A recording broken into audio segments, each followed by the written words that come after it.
Sialkot police में एहतसाब का अमल तेज, करप्ट और गफलत के मुर्तकिब एहलकारों के खिलाफ बड़ी कार्रवाई। डीपीओ फैसल शहजाद की क़यादत में 24 एहलकारों को नौकरी से बर्खास्त, मजीद 51 को महकमाना सजाएं। आइए देखते हैं एम सईद बिशारती की ये खसूसी रिपोर्ट। आज तक की वीडियोस देखने के लिए हमारा चैनल सब्सक्राइब कीजिए और बेल आइकन को क्लिक कीजिए ताकि आप हमारी आने वाली वीडियोस से बाखबर रह सकें। सियालकोट से खबर है, पुलिस में मौजूद काली भेड़ों के लिए खतरे की घंटी बज गई है। डीपीओ फैसल शहजाद की जेर निगरानी होने वाली अर्दुल रूम कार्रवाई में 24 पुलिस एहलकारों को मुलाजमत से बर्खास्त कर दिया गया है। तर्जुमान पुलिस के मुताबिक इनमें जराइम पेशा अनासर से रवाबित रखने वाले 23 एहलकार शामिल हैं, जबकि एक एहलकार को स्पेशल ड्यूटी से गैर हाजिरी पर फारिग किया गया है। बरतरफ किए गए एहलकारों में 3 sub inspector, 4 ASI, 1 head constable, 17 constable शामिल हैं।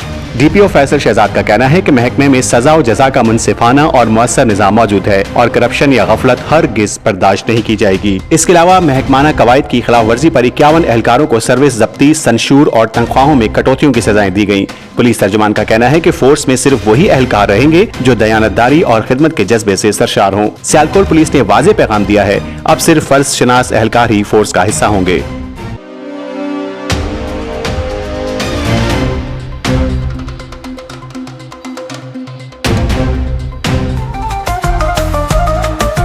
आज तक न्यूज, खबर सच के साथ।